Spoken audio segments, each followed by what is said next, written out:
Hello everyone, hope you're doing good. Learn how to change the computer name in Windows 11 and it is very easy to do so. Just do a right click in your start icon and then go to settings. Once you click on settings, at the left hand side we have many options and we will go to the screen called home, which will be already there. Now once you click on home, at the top right corner you will find the computer name. You just need to click on rename and you can mention whatever the name you would like to.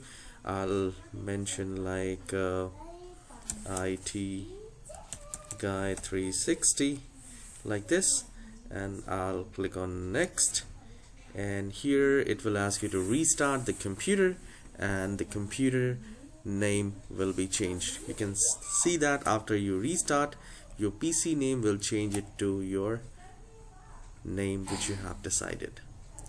So you can also try that. If you find this tutorial helpful, please hit the like and subscribe. I'll see you in the next tutorial. Have a wonderful day.